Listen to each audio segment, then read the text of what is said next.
Hi! In front of me is iPhone 15 Pro, and today I would like to show you how you can select and delete multiple photos at once. Begin by opening Photos app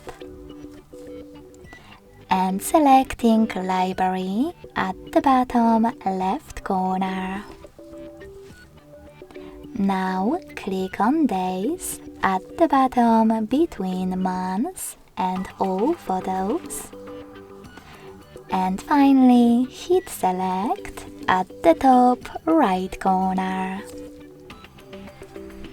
Then hit Select All at the bottom left ones.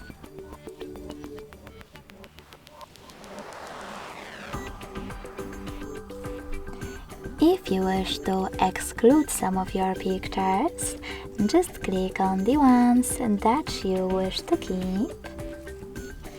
And then, to delete the rest, select this bin at the bottom right corner.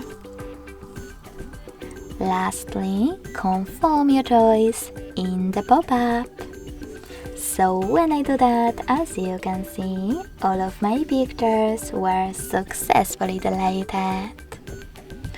Thanks so much for watching. If you enjoyed this video, don't forget to leave a like, comment and subscribe. Bye!